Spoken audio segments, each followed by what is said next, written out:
because, maybe it's a Realtor.com lead, maybe it's a, pay-per-click lead coming through, maybe they're just searching on our website. So you really want to have like a very friendly approach, all right?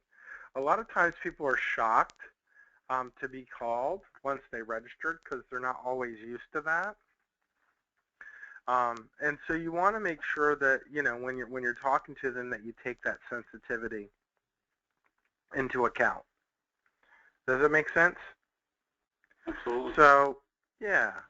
And a lot of times you're going to meet somebody online that's not ready to buy.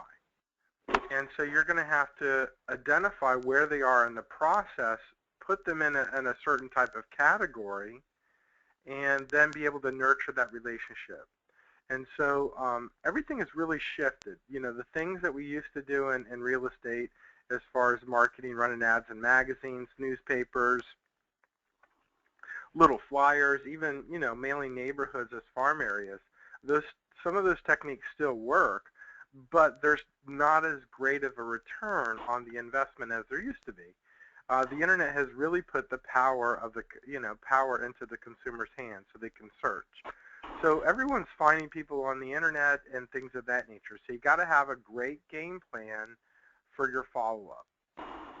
Now, whether you're using a Boomtown system or whether you're using a top producer system, the key is follow-up and having action plans that systematically remind you to call them in the future, all right? Because you're not going to be able to track everybody based on, what their different needs are going to be. So you're going to have to rely on a system to bring it back in front of you later on in the future, okay? So setting reminders is going to kind of be very, very important. So I wanted to kind of go over, lead follow-up and accountability, because if you just initially follow up with a lead and you have no follow-up plan in the future, then you're only looking for those now buyers, and you're not building relationship with future buyers. And that's where most agents miss the boat when it comes to lead generation online, is that they only work with the now buyers. The future buyers get put on the indefinite back burner, okay, to where they just fall off, or the fruit becomes rotten and you can't harvest it. So we want to set up some things to make that happen. So the first thing that we're going to do is we want to make sure that our leads are followed up in the normal course of business. If they call during business hours, and business hours as far as real estate goes, 8 o'clock in the morning, 6 o'clock at night. If someone calls after 6 o'clock at night, it's up to you whether you want to follow up with them or not, okay? But I can tell you this, if you can follow up with an internet lead within the first 15 minutes, you have a greater chance of conversion.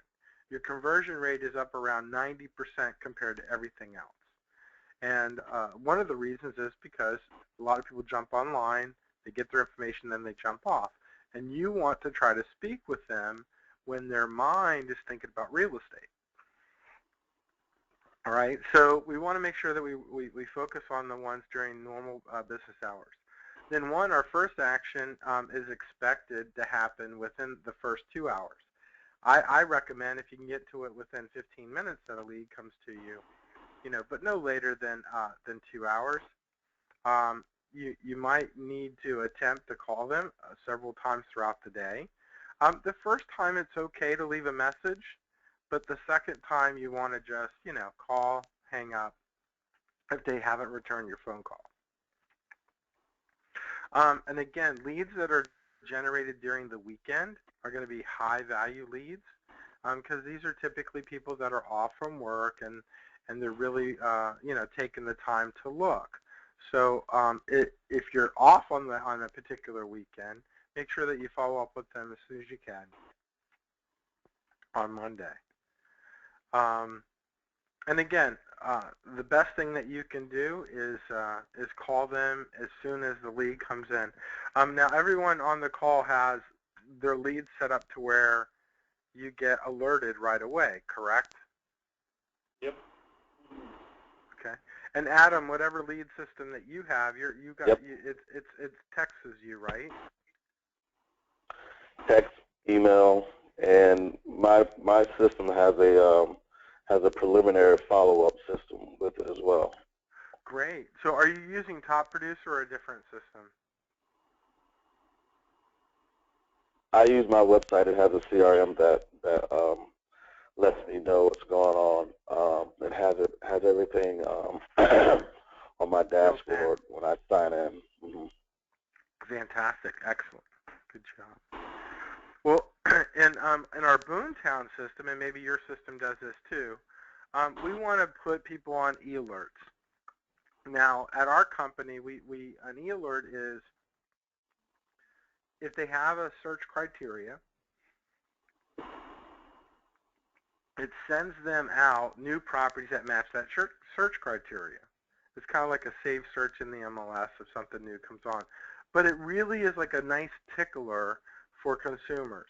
Now, I wouldn't put people on a drip campaign like that for property until after you've spoken with them or communicate with them via email. Because the last thing that you want to do is spam a new lead with properties that they're not ready to look at. And especially if the system sends it to them on a daily basis, that might be overkill and they'll opt out. So you have to understand that internet leads are very sensitive. It's very easy for them to just shut you off and go some other place. They can just ignore you. They can opt out. They can just not return your phone calls. So you have to have a really good nurture relationship behind your approach to some of these internet leads. Okay? So when we finally contact the lead, we need to know whether they're going to be a treasure or they're going to be trash, right? Because, we only want to spend as much time as we can with, treasures, with good leads. Well, we're not always going to get a good lead when you get an internet lead. So we're going to have to qualify that lead. And so these are the categories that we use in our system. And that is when a new lead comes in, it's called new. Pardon me. And then the next lead that we move the lead to is called qualify, which is a formal lead that has not been reached. And the reason why we change a new lead to qualify is because the new leads, we know they came in that day. They came in that hour. They came in that minute. Those are brand new. I know it's a new lead. Let me get it off my desk. Let me get a hold of them. Let me try to find out what they want to do. And then, you want to react to them as quickly as possible. Then if you don't reach them, you want to move them out of new and then to qualify. And then when they're in qualify, it just means now you're trying to reach them. You're trying to reach out to them and grab them. And this is where your system can work for you. Adam, just like you said, you have a nurture system built in. Our Boomtown has a really nice system that you can put people on. And so you can drop them onto the drip campaign. When they're in the qualified state, that keeps them warm. That keeps the system reminding them to come back until you eventually reach them by phone. Once you're able to reach them by phone or via email, because sometimes people will respond to an email versus a phone call because they contacted you online, they don't mind emailing you back online, and so you can have some communication going both ways. Once you've talked with them, now you can put them in a couple different categories: hot, nurture, watch, archive, okay? So a hot client is somebody that wants to buy a property in the next 3 months, the next 90 days. That means you want to dedicate a lot of resource to helping them find a home, helping them search for a home, helping them book an appointment to either come down here and look at homes if they're out of the area, help them go out and preview houses for them. These are the people you want to spend most of your time with actually helping, okay? Now your next clients are called nurture. These are people that are 3 to 6 months out, which means they're not quite ready to look, but in their mind, they're ready to look. Because, you know, a lot of people start looking at property 6 months before they're prepared to buy. And if your client falls in that category, we don't want to stifle the ability and their drive to want to look at property. We want to cater to that. But we also don't want to be running around and showing a bunch of houses to somebody that can't pull the trigger and buy something, because that would be a not effective use of our time. So what we want to do is cater to them, talk to them about property, send them valuable information that they can use during their home search process. We want to also make sure that we're really fine-tuning their search so that they can really look at the properties that match exactly what they're looking for. And if they're not, and communicating and finding if they're seeing some things that might be interested when the time is right, and then expanding that. All right, so the nurture category is going to have a lot of communication, okay, of moving them closer, moving them forward, and that kind of nature. Whereas the hot are more, hey, which ones are we going to go see? Did you see something that you really like that you think you might want to pick an offer on? Should I go videotape that for you? Okay, and so those are the hot ones. And then the nurture are not quite ready to go look yet, but hey, are we getting close? Are you seeing some things that you like? All right. And then you have the watch category. The watch category are people that are 6 months to 3 years, okay? We want to give them access to look at property. We want them to come to our website and look at property so we can monitor what they're doing. But we don't want to really hone in on our searching capabilities for them because they're too far out to really, you know, everything you show them won't be available when the time comes for them to buy.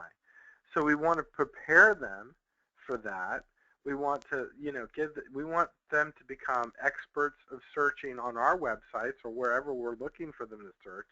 And we want to have a little bit of communication so that when we get them into, you know, we get them into that 6 months category, that nurture category, we'll already have a great relationship going.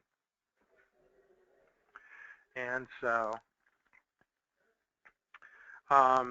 and then the next thing that we have is archives, all right? And these are clients that you probably don't have a chance of winning.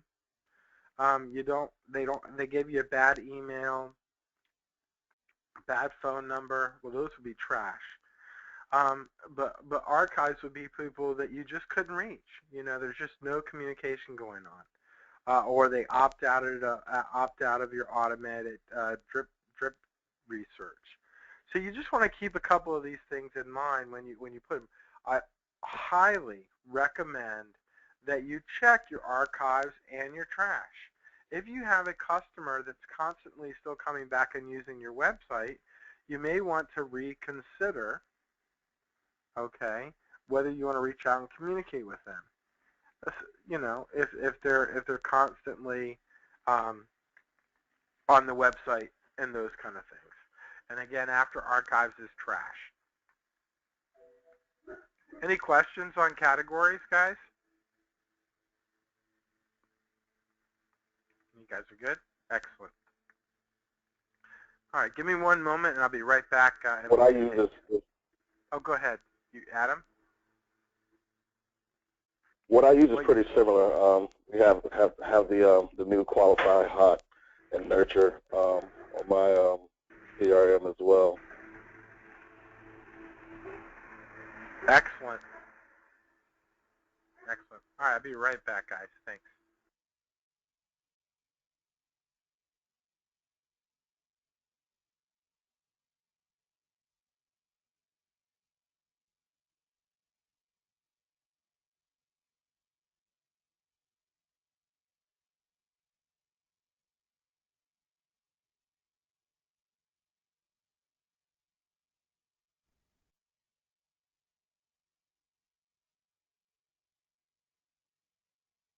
All right.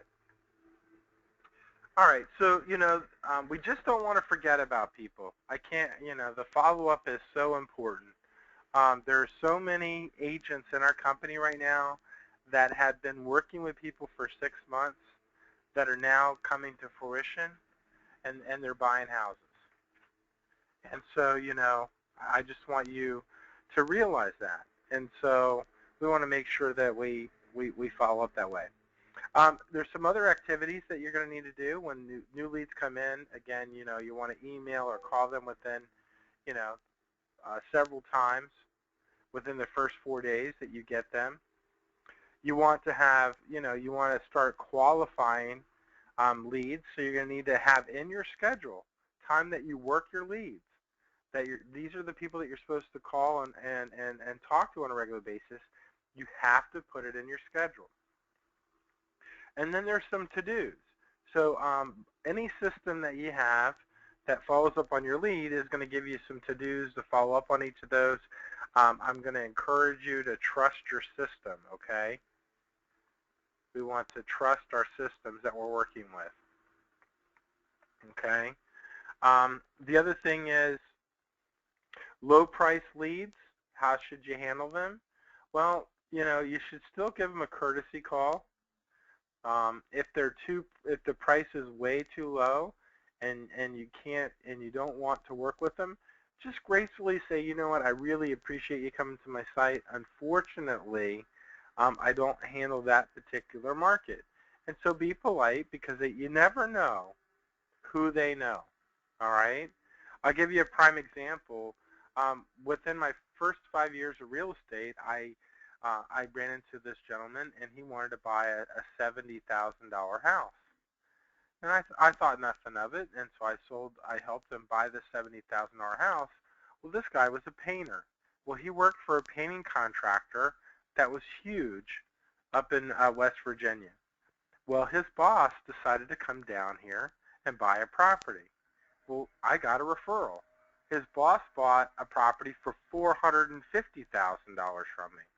Then he bought 2 rental properties from me at $100,000 a piece, and then bought his daughter a condo for $210,000. And then I sold the two investment properties for them in the future. So I don't know, what's that, like 6 sales? And if I would not have helped that one guy that was a painter that bought the $70,000 house, I would have never gotten those referrals. And so I just wanted to show you that chain, because sometimes if you have the time and you want to help someone, great. I will tell you, anything under $100,000 is going to be a great challenge. And you're going to have to work with a lot of auction opportunities as far as foreclosures and things like that are happening. So, just keep that in mind. Qualify your, not high price leads, and then make a decision whether you want to work with them or not. And you can make them jump through good qualifications. Have you spoken to a lender? Do you have your lending, in place? Remember, you're in control. And if people that you meet online aren't willing to do the steps that you think are necessary, then you don't have to work with them. Just say, you know what, I'm really sorry, but the relationship's not going to work out. Good luck on finding your home. Because all you have to do in real estate to make good money is to find 2 people that want to buy or sell a house with you every single month. Just 2. So when you put in that kind of, those kind of numbers, then you can be a little picky. Lender cross-selling. Adam, I'm not sure if you have this, but within our part of the organization, we have an in-house lender. Many of you have met him. His name is James Carmichael. James actually participates in our lead generation at the White Sands corporate level, and he tries to qualify the leads as far as financing goes. because he's trying a different angle. He's trying to see what kind of financing needs they have. Have they been pre-qualified? Can I help them get pre-qualified? So if he's able to convert that lead into a legitimate lead, they will then pass that lead back to you or give you a heads up, because you should be already working the lead as well on the buying side. But they may also say, oh, I spoke with somebody that mentioned White Sands, and just be prepared for that.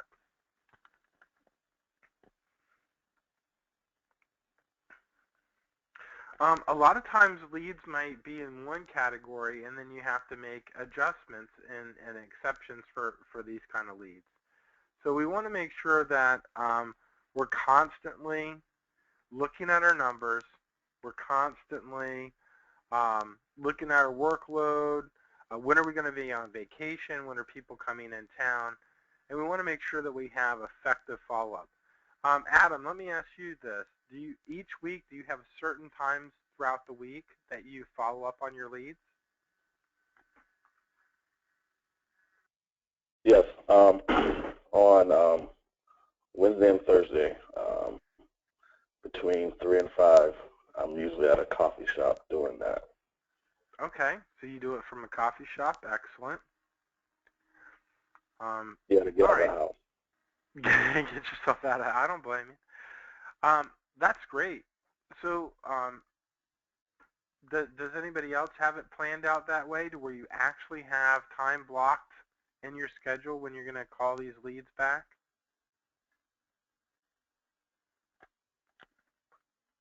Yeah, sorry, I was on mute. Yeah, I usually do it between Tuesday and Wednesday around the same time. Okay. Excellent. Well, the key is consistency. What happens in real estate careers is we get busy with current clients and we drop our prospecting. If you want to have a full bucket, you got to constantly be prospecting and constantly, putting into the bucket. Even though you have a person that's out looking in the marketplace, you don't want to drop the ball on your follow-up. That stops putting water in your bucket. That stops putting prospects into your bucket. So we always want to have a nice, stable week to where we have performance, okay, where we're actually delivering what someone's looking for, helping them buy a house, showing them houses, writing up contracts, dealing with the contract, going from contract to close, going on a listing appointment, processing the listing. Of course, those are our money-making activities. But if I'm not constantly soliciting new people that might want to buy a home or that might want to sell a home, then I'm going to lose my momentum. And you don't want to do that in real estate. You want to really focus and have balance in your schedule. And so prospecting time and follow-up time should be set in your schedule. Meaning, if you're gonna block off 4 hours a week to do this, you don't get to delete it out of your schedule. If something comes up and takes you away from that time, it gets rescheduled in your schedule. It doesn't get dropped. It doesn't get missed. It doesn't get pushed to next week, because if you don't continue it, if you don't create these great habits, money-making habits of follow-up, then the work and money that you spend to generate leads you're gonna not get the most out of it. Okay, so we want to make sure that we do that. This just talks about if you had a call center type of situation, how they should make 2 attempts and 2 personal emails should be sent out. So these are great tips on how to put together your weekly accounting reports. For instance, pull every Friday all your leads generated between, between 8 and 6 p.m., run an accounting report, the average time it took you to react, maybe the average time it took you to make your first phone call, how many of the leads did you actually call, how many of them did you actually email, How many did you set up in contact that you set up on an e-alert? When you start looking at your percentages, you'll start realizing, you know, whether you're being effective at your follow-up. So you want to track and measure yourself to see if you're, you know, a good follow-up agent. So here's some examples, you know, of some standards that you might want to have for yourself. And I think that these are kind of, you know, I think these standards would be mediocre. I'd like to see them a little tighter. But if your average first action was within 2 hours or less, I mean, I'd like to see that at least an hour. You know, if you get a lead that comes in and you're with somebody, then you should be able to find within that hour a time to contact them. That's a new lead, you know, a new coming lead. Like, hey, I realize you're on my website. Just wanted to, you know, touch base with you. You know, you're going to go through your script, find some time. But if your average is two hours, I guess the standards say that that's acceptable. I'd like to see that within an hour. Average time for first attempt to your phone call, 3 hours or less. Again, I'd like to see that a little tighter. Percentages of your leads called. Listen, don't waste your money. You know, don't waste your time. Make sure you call every lead. You just don't know where it's going to go. Make sure you email every one of your leads. And every lead that you get in contact with, make sure you get them on an e-alert or some kind of drip campaign with properties.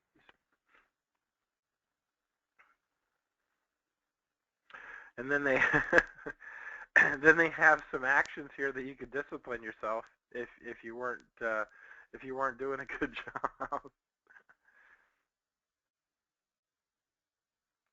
And again, these are some exceptions of your accountability to yourself.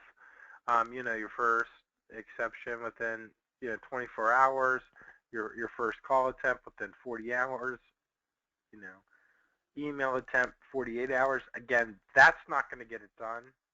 That would be a very poor approach to your lead follow-up.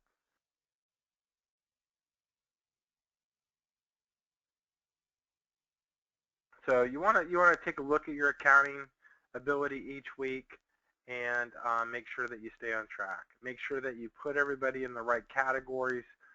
Those will serve you very well. Now, what do you say to your lead when they call? Well, depending on the lead source, all right, and how the lead comes in, your conversation might be a little similar to this one. Your conversation might deviate a little bit, but you want to confirm things with people, all right? And this script from Jason Morris, they're from Delaware Home Gallery, these guys use the Boomtown system, and this is the script that they use, and they use this particular approach. We approach prospects with the objective to reach a series of micro conversations in sequence. Each step gets us closer to the overall goal. Here are the micro conversations, all right? Confirm the correct contact and get past the initial dodge that people try to say by saying that the person that you're looking for isn't there, or that they had the wrong number. We do this by opening with an assumption that we have the correct person. And since it's normally cell phones that people leave, it's typically is the correct person if they pick up the phone. All right, so one of the things might be when you call them, the lead registered, and their name is John. So you could just, you know, the man answers the phone. Agent says, "Hi, is this John by chance?" "Yes, this is John. Who's this?" Micro conversation 1 is done. Correct phone number, correct contact. So you can kind of see how they broke it down into like a super simple step.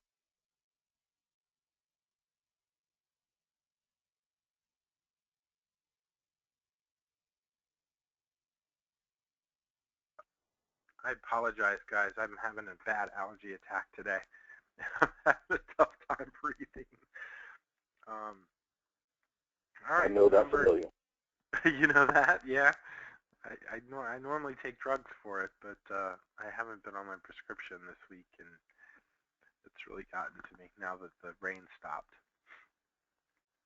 All right, so number 2, shut down the no time objection by starting with that will be brief, because, of course, they do have time. They wouldn't have picked up the phone in the first place. All right, so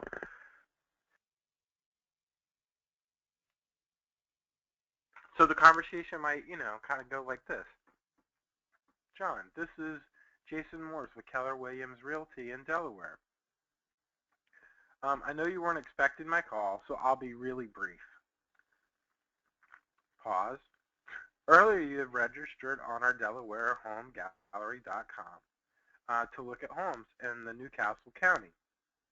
I typically take a few moments to set up an automatic alert to notify you when new listings come in the area and the price range that you're looking for.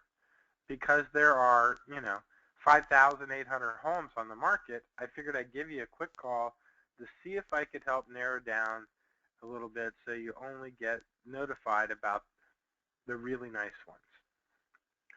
What were you trying to find?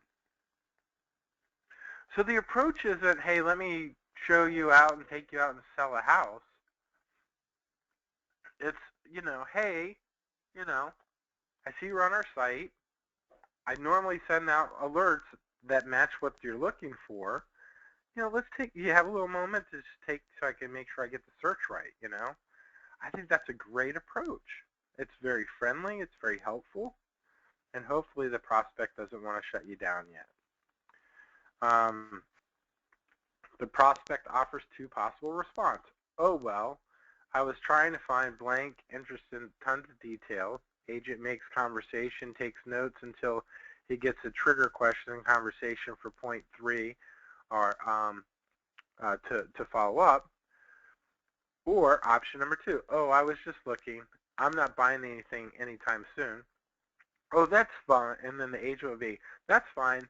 Most of the folks I speak with through the website are anywhere from 6 to 18 months out, because that's where you're at. I just set up your search on autopilot and let you run it without getting too involved. You can always contact me later when you want to, something more.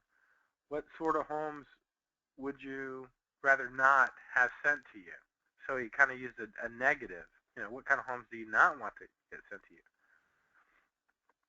Prospect normally responds with their story, asking clarification questions until you get to a trigger question to get down to conversation point number 3. Number 3, here's your trigger question for number 3. The price and pre-approval. Pardon me. The price to pre-approval buyer selling CMA conversation. After listening to what they're looking for, you will ultimately get a point where price comes up. When it does, it's time to convert for pre-approval. Okay, John, I think I got a pretty good idea of what sort of home you might like. Curious, as far as price goes, how much is too much? And then you pause. I really can't afford anything over the $300,000. So that's how the dialogue may go. Agent. Okay, that's easy enough. Now, where is that figure coming from? Have you gone as far as getting pre-approval? Or are you taking a guess based on a loan calculator tool on the website? It's important to note that almost nobody is pre-approved at this point. All right, so in your mind, they're probably not pre-approved. So they're just looking based on a price range in which they think they can buy. All right, so we want to make sure that we can get to this conversation so we can actually get them pre-approved. Because the last thing you want to do is work with a prospect and come to find out they can't even get a loan. All right? Or you work with a prospect and you find out up front to get the pre-approval process started, you find that they can't get a loan, but they could get a loan if they cleaned up the credit, or they can get a loan in the future X number of days out if they do this, this, and this. Now you have a game plan to bring them into being a home buyer in the future. All right? And so the prospect might say this again, that's just kind of what I think we can afford. I haven't spoken to a lender yet. John, will this be your first house, or do you already own a home? And the reason why they're asking that question is because you got to know which direction that you want to go. Prospect has two options. No, this will be my first house. Agent's response, okay.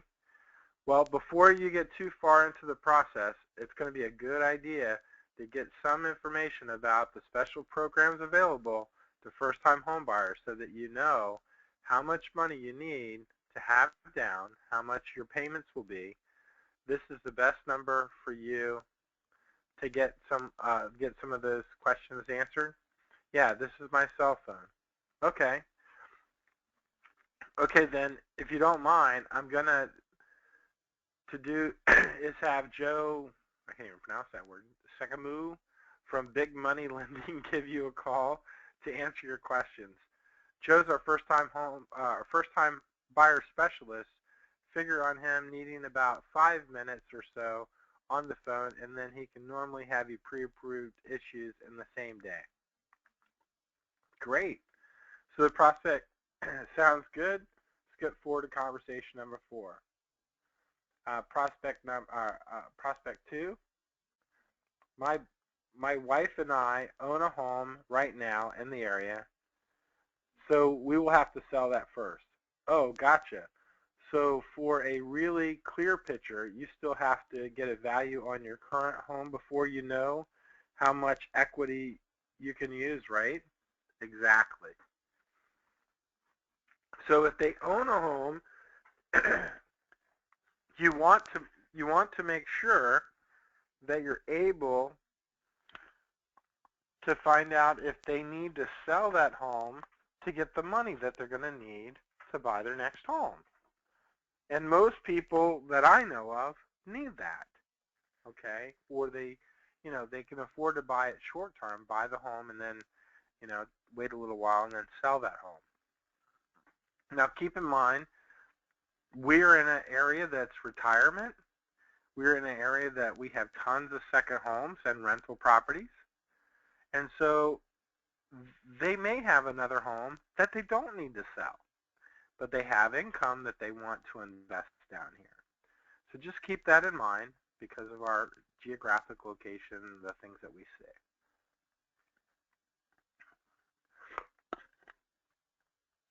All right, so we're moving along here in our dialogue. And right here under agent, okay, well, I'll be happy to give you all the information on the sales activity lately for your neighborhood. What's your address? Prospect, blah, blah, blah, blah, blah. Okay, I'll run some numbers for you and get back with you before I close of business tomorrow. From there, we'll see the preliminary numbers, warrant getting into more involved conversation, okay? Sounds good. So here you can set the prospect up, following up both the buy and the sales side. Getting okay to meet, all right? So here's conversation number 4, the micro conversation.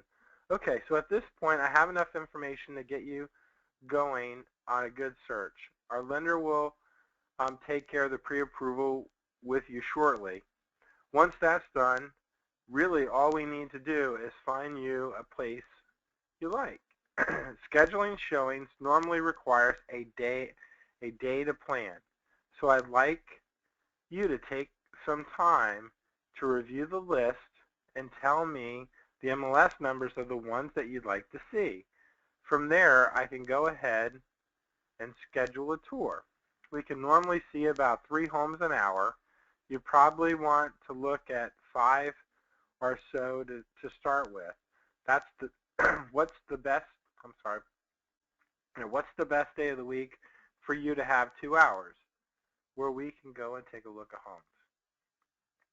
So here's where you're taking, the fact that they're looking, narrowing it down. Hey, when we find it, now once you have a list of homes that you want to go see, this is how we're going to go ahead and schedule to go see them. So we want to bring them back around that, hey, once you see stuff, give me a call. I can schedule and take you out to go see. So now we're kind of laying down the groundwork on how we should be working together. You look at the list, pick out what you want to see. You call me. I schedule to have you take you out there and go look at that. And then you can see the prospect then gives them a day that works great.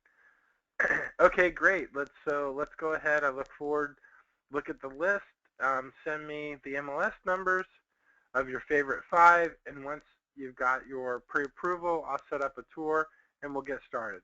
Okay, great. Thanks so much for your help. And so that's kind of how the conversation kind of goes.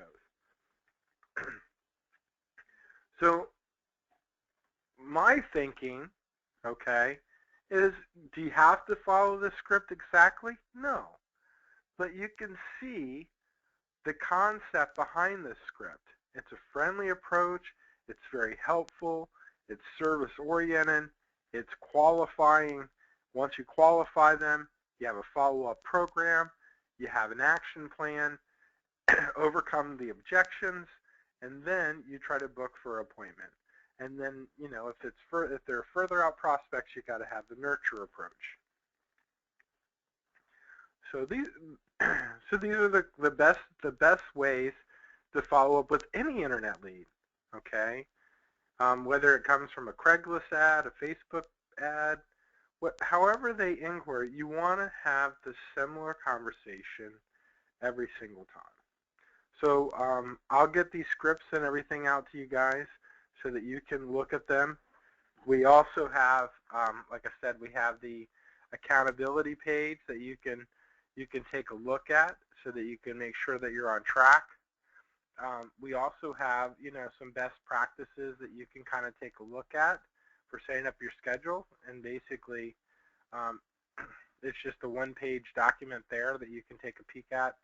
And then this is a great little document for you guys to review. It's called Lead Qualification Plan. It just talks about your introductory day, what to do on day 4, what to do on day 5, what to do on day 12, 14, and just some different things that you can do.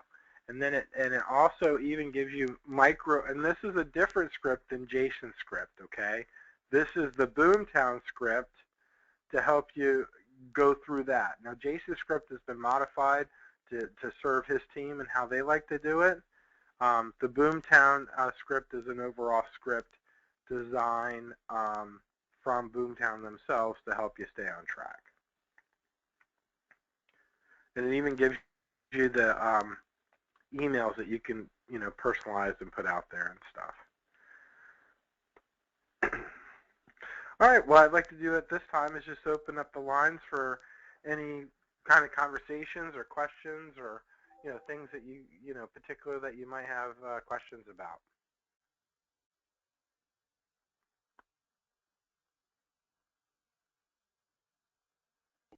Jody, do you think? You said that you're going to send that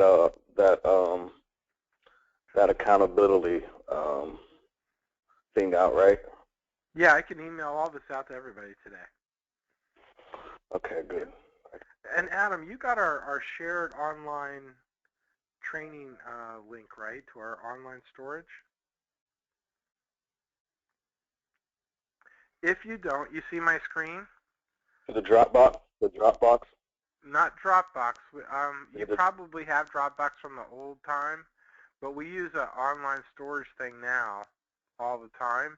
Let me show you how to get there. Have you been to the whitesandsfl.net page? Yes. Okay, so this is our resource page. Under the training tab, if you click on that, you'll see right down here it says to our shared files. All right, if you click on this link right here, it takes you to our shared files. And the password, okay, is Realty1. So, and the R is capitalized, and then the number 1 is at the end. So it's capital R. Oops, I couldn't get mine to work. Hang on.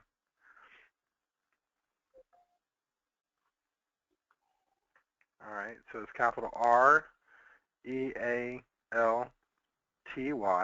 the number 1, and it should open up. All right, and so I'll be putting under the training folder. It'll be in here on it'll be called Boomtown, Internet and Boomtown Leads. Okay. So I mean, I will email it out, but this is where you can find other support material on your own, and these are all documents. Our company logos are there. We have a listing servicing presentation there as well. Okay. Gotcha. Perfect. Miss Jody. Yes. The only question I have is on the accountability part of that. Does Boomtown track that for you, like the reporting, or is that something that we would do separately? Like, you know, how long it takes us to respond back to a new lead and. Actually, if you log all your calls in the Boomtown. Mm-hmm. And you make notes in the Boomtown, there are reports that you can run automatically that would reflect that. Okay, yeah, I mean, I've been doing that, so that's perfect. Awesome. Thanks. Yeah, it's got a timer meter in there, so every time if a new lead comes in and you call them and you log that call, it'll automatically timestamp when you made that call. Even if you didn't reach them or not, if you log the call that you made the call, then then it'll show you that you made an attempt to make that phone call. Okay, cool. I'll just have to play around with it. Yeah, I got to get a little more familiar with it myself, but yeah. What's nice is I've been pretty good about logging my calls and putting the details and things in there, but I haven't I haven't like tried to run any reports or really look at the history of it. So that's something I'll do with Kevin. Yeah, I'll have to learn how to do that too. Michael is more the Boomtown expert on that particular software, so. Yeah. Well, if I find out any tricks, I'll share them with you. All right, sounds great. Do you guys have any other questions? No, I'm good. Thank you. All right, great. No, I'm good too. Class. Hey, thanks so much for waiting for me, guys. I apologize for being late again. All right, no problem. Care, guys. Thank you. Okay. All right, bye. Have a good one.